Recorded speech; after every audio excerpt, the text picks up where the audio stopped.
to Discovering Nicole. That would be me.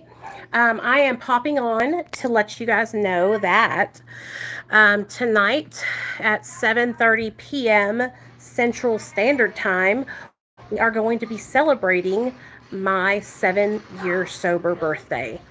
I will have 7 years sober tomorrow, July 13th, and I'm so freaking grateful. I never thought that I would make it to this long.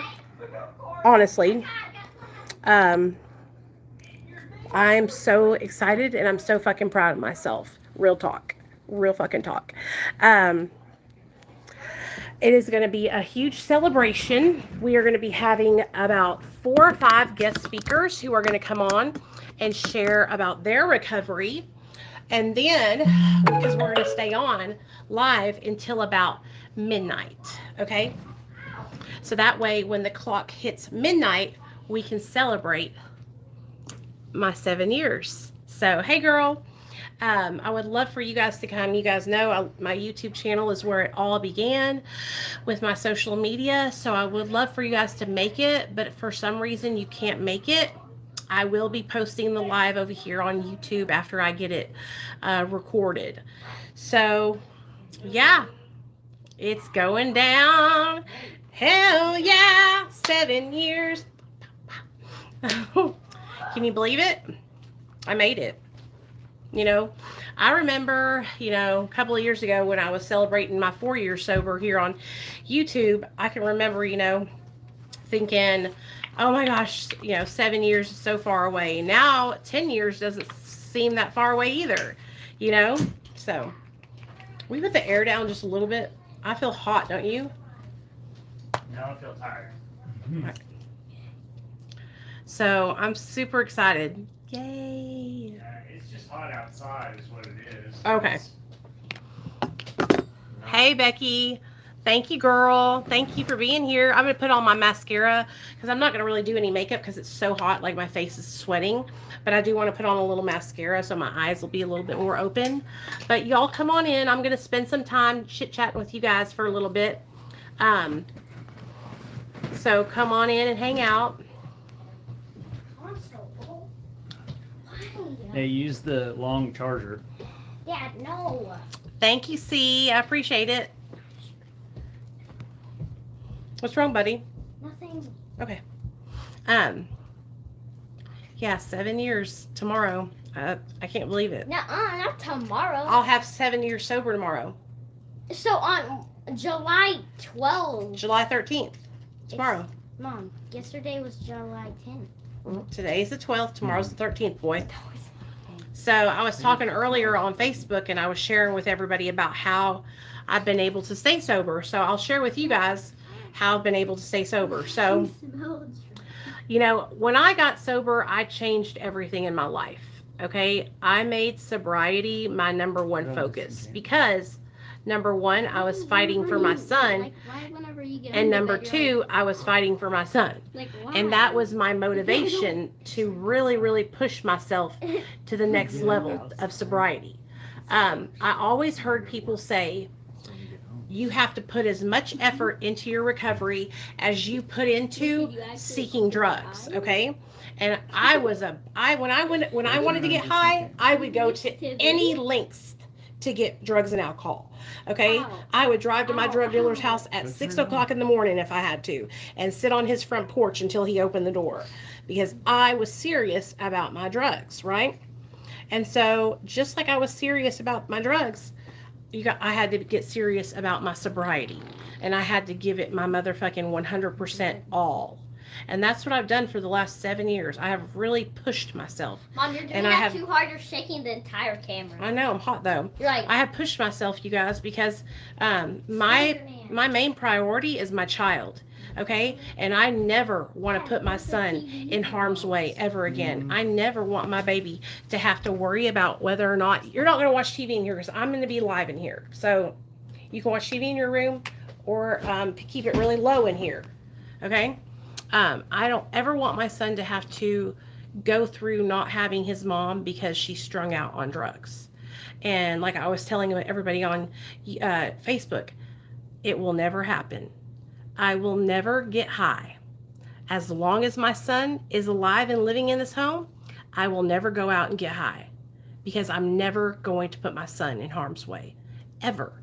Okay, the shame and the guilt that I have from using drugs while I was pregnant and giving birth to my son high and having him taken away from me, it is punishment enough to know that I don't ever want to feel like that again.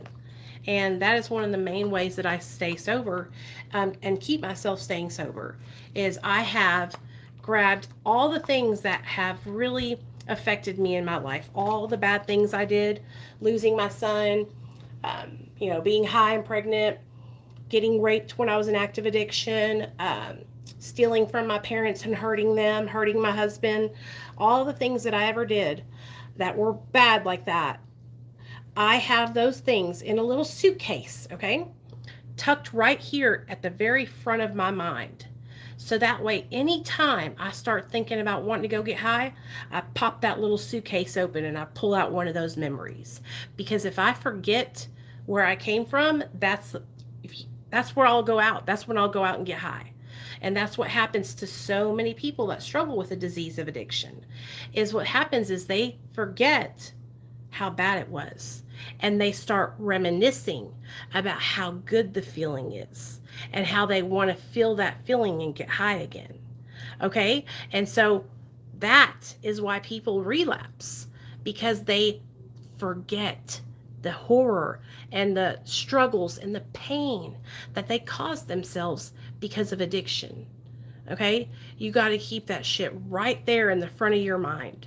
And you got to use it as a tool to help keep you on the right track. You know what I'm saying? I'm seriously, because that's what happens when we are thinking about using. A thought will pop into our mind, okay?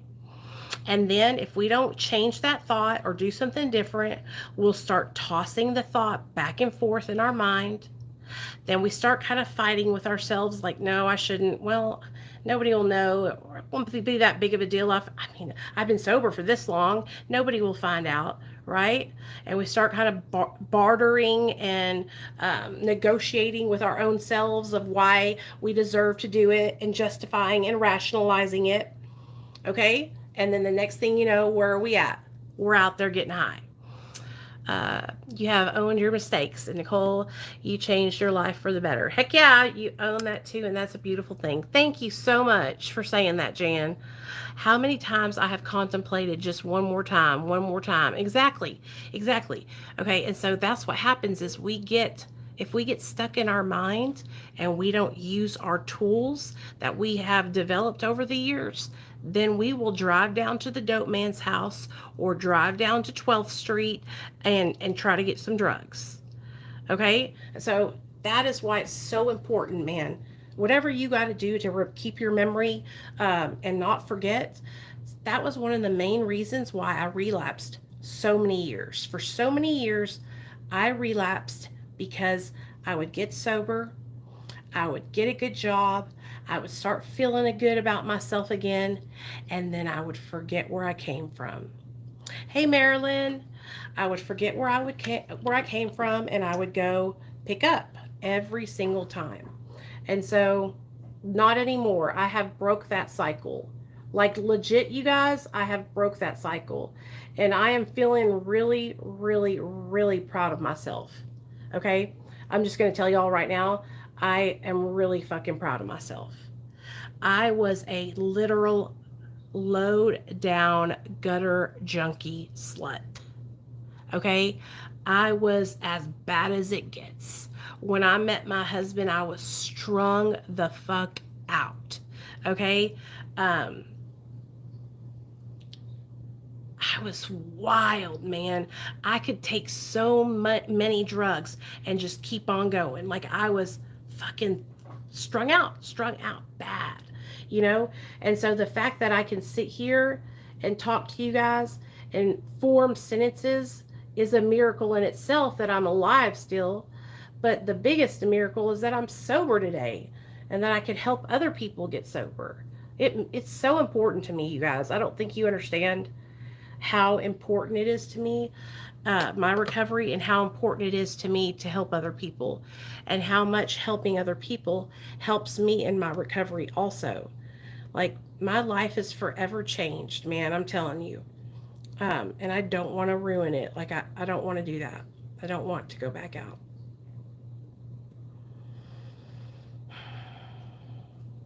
So,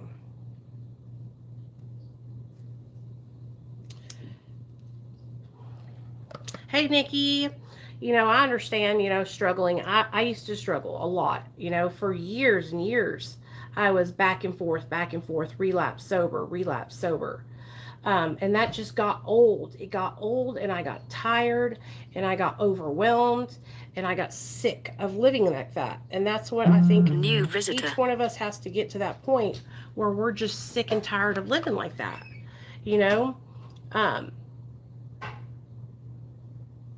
Yeah. And that's where I got to that point where I was just sick and tired. It's not worth it anymore.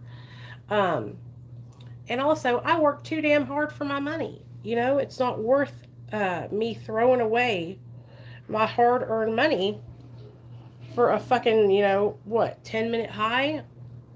So, anyway.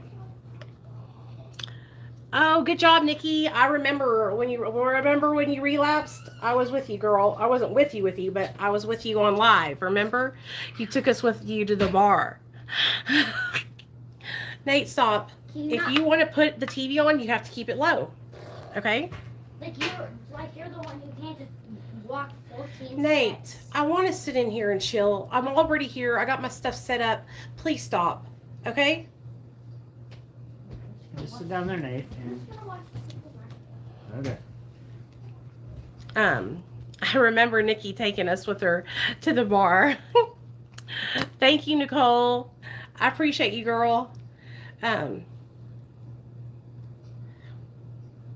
Like, my life isn't perfect, you guys, and I haven't had like a perfect, time or whatever, and I've had my struggles. This year I struggled a lot.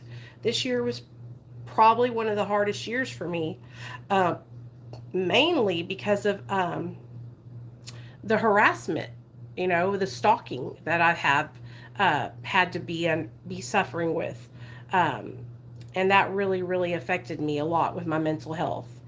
But even with all that, even with these people who literally make videos about me, post about me on the daily to try and push me over the edge, to basically try to get me to relapse, I have still stood tall. Hey, Linda. Perfection is overrated. It's lessens you. Yeah, absolutely. And so I have literally went through my struggles publicly online with you guys. When I'm struggling with depression, I come on here, I make a live and I post it. When I'm having a hard time, I talk about it. And that's been one of the things I think also that has really helped me in the long run to stay sober, is the fact that when I struggle, instead of holding it in, I let it out right away.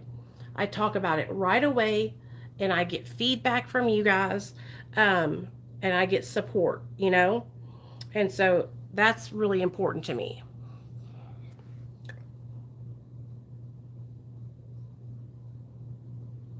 That whole snitching on your addiction has really, really, really, really worked, and it helps me stay sober. It's easy to, get to a certain point in your sobriety. Hey, Jessica. And kind of like feel like, oh, I got this. I'm okay. I don't need any help, but I do need support. I do need help. And that's why I come to you guys. I wish I could get Steven to get involved with your group. New visitor. He says that triggers him and he can't, but he did watch you with me one night and listened. Oh, that's cool. Yeah, I'll tell you this. A lot of people say stuff like that and they don't give it a chance, What I was always taught is to take what I need and leave the rest behind, if he's going to any kind of like recovery group, they're going to really be focused on talking about recovery, so it shouldn't be triggering at all. And now my videos can be triggering. I do talk a lot about drugs. But that's my thing, you know what I mean? Like, I love sharing about my crazy experiences and what I've went through in my active addiction. That's how I relate with other people. Hey, Donna. Yeah, so as far as like what other people think about me not being my business, like, this has gone beyond that. This is stalking. Like, I have a woman who stalks and harasses me. It's really, really crazy. To the point of like her calling CPS on me, calling the Board of Medicine in Arkansas, calling my job, messaging my job, mailing stuff to my job. Okay? Yeah. It's not just like gossip. It's like harassment. It's pretty crazy. She was just on my channel the other day commenting that I'm a scammer, that I'm scamming. Oh, it's bad. He's had a bad year and a half after being diagnosed with schizophrenia. He struggles a lot, but he does come to me and his dad to talk. That's good. Good. Well, at least he has that outlet to be able to talk with you guys, you know? That's good. Yeah, it sucks, but it's okay because I think that everything's going to be all right. You know, when it first started happening, I got really scared. But now I've gotten used to it. That's kind of sad, huh? I've gotten used to. Jetta, stop. Where's she at? Trying to get out the door. I've gotten used to having the go back and forth, and I just try to ignore it, and rise above it. You know what I mean? Stay positive.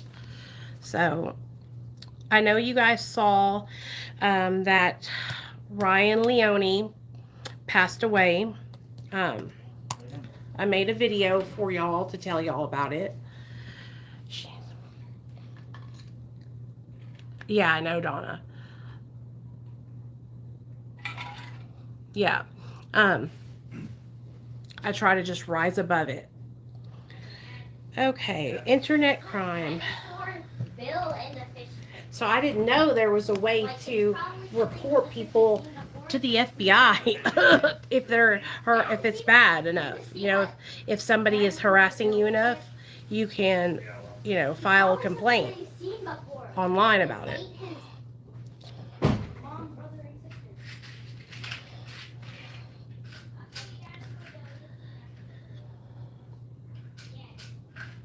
I'm intimidating. I got a headache, man. Good girl, Ohio, Kathy. Ohio. And it's just gotten to the point where, okay, so, and I have proof of all this. And so I have, like, y'all listen to me, okay? I have like over 30 videos that she's made about me, talking about me. Like I said, I have the messages where she was telling her friends that she called CPS on me. Like, it's really crazy. What's wrong, babe? I want the TV remote. Okay, here you go. Your friend's coming over the day after tomorrow to hang out and play, so. Oh, you're okay, Nikki. Yeah, I'm going to file the complaint. Yeah, that's what I'm doing right now while I talk to you guys. And honestly, like, I thought she was leaving me alone, you know, but then I noticed that she commented on my YouTube channel. The other one, Donna, but that one too. The other one, but that one goes with her. Ryan Leone, I still can't believe he passed away. Yeah, I know. Like, so I'm friends with him and his wife on Facebook. And so I had signed on to Facebook and I saw her post. And that's why, like, a lot of people were commenting to me and saying, he didn't overdose. And I'm like, wait a second. Like, I literally talked to his wife. He was in the hospital because he was having gastrointestinal issues because he was on like a lot of methadone. And while he was in the hospital, he got up out of the hospital bed, went into the bathroom, and did some fentanyl and overdosed. And then they came in to try to save him, give him Narcan and everything, and he ended up having cardiac arrest, a heart attack, I guess, some kind of cardiac problem, and he didn't make it. So that's what happened. A lot of people were commenting on my video saying, I lied. I don't know what I'm talking about. Like, I would never like say it if I didn't know it, but I did talk to his wife.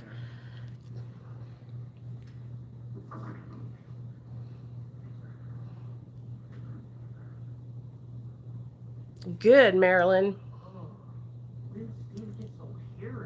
Right, Kathy? I would love to, honestly.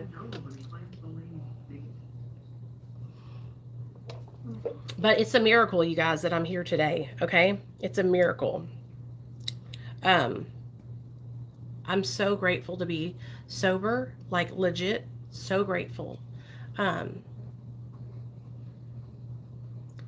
Like thinking about Ryan passing away, it makes me think about when I was hopeless and when I felt like, I couldn't change my life.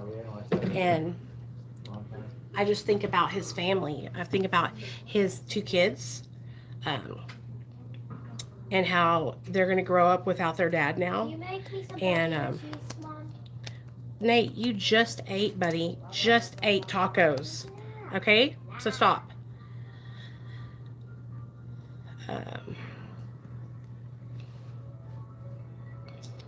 Is the incident currently impacting business operations?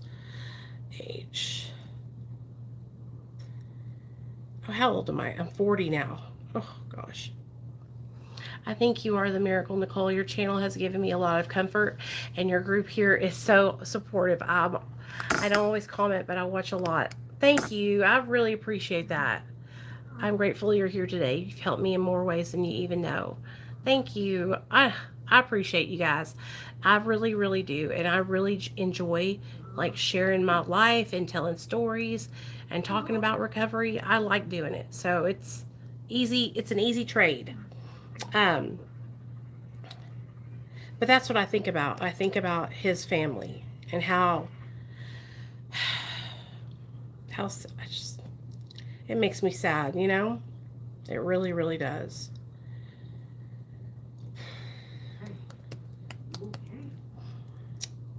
Country.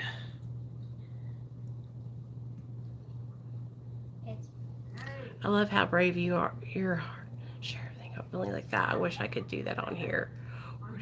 Yeah, I do share a lot, don't I? I guess the reason why I share so much is because, I used to be really, really ashamed. And the more I started sharing and just being open about, stuff I did in my active addiction, it helped me to not be so ashamed. It helped me to work through a lot of the shame that I felt. And then I realized that when I share no holds barred stories about my past, that a lot of people can relate to that. A lot more people than I thought would have come forward and said, because you talk about, hey Nicole, you talk about pregnancy and addiction, and I'm pregnant and I'm struggling and I need help.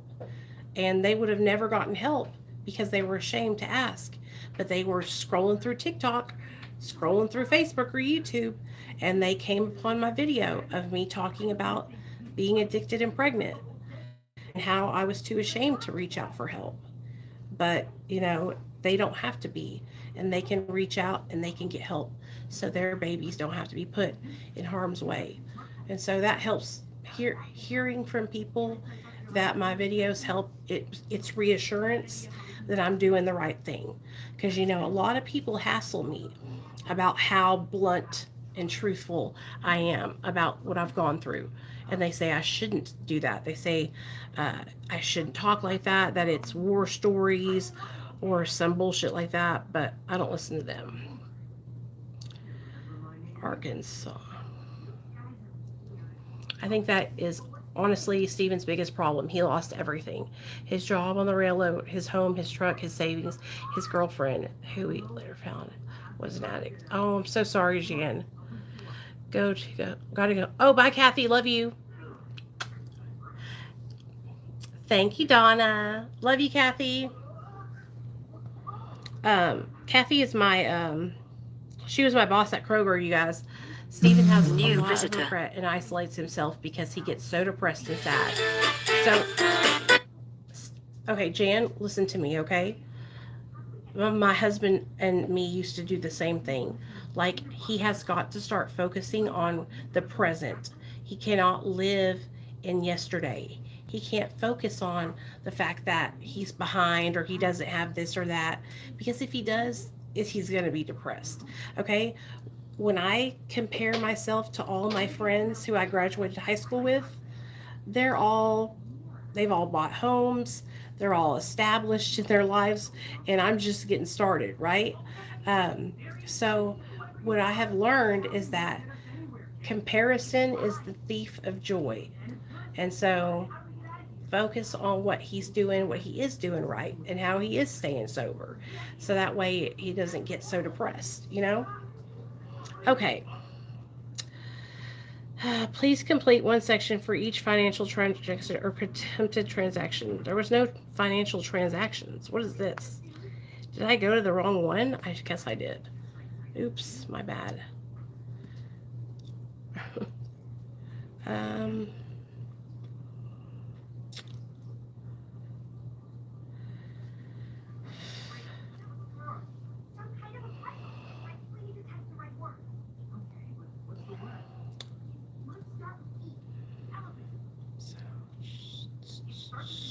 Anyway, I'm trying to figure out where do I fill it out at, y'all.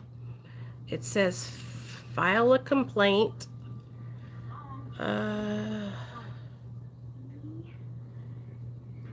guess that would be where it's at.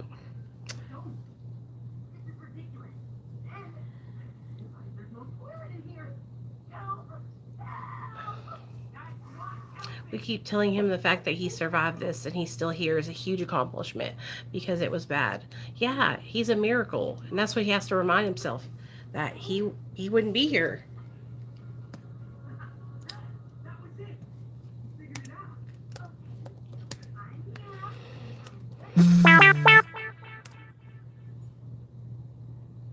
Oh, Lord.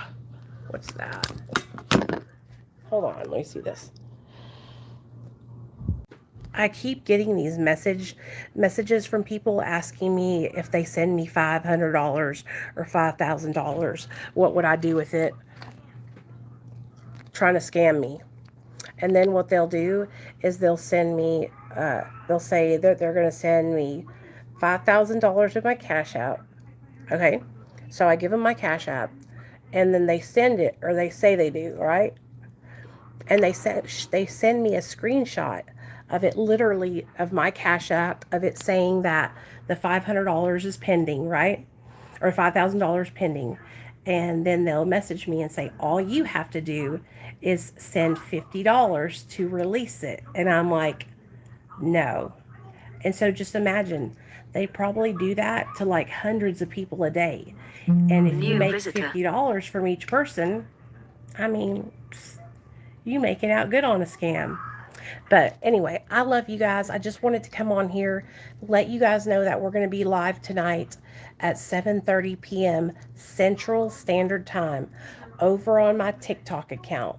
I'm going to post this video, and I will put the link to my TikTok account in the comment section of this video, okay? All right. I love y'all.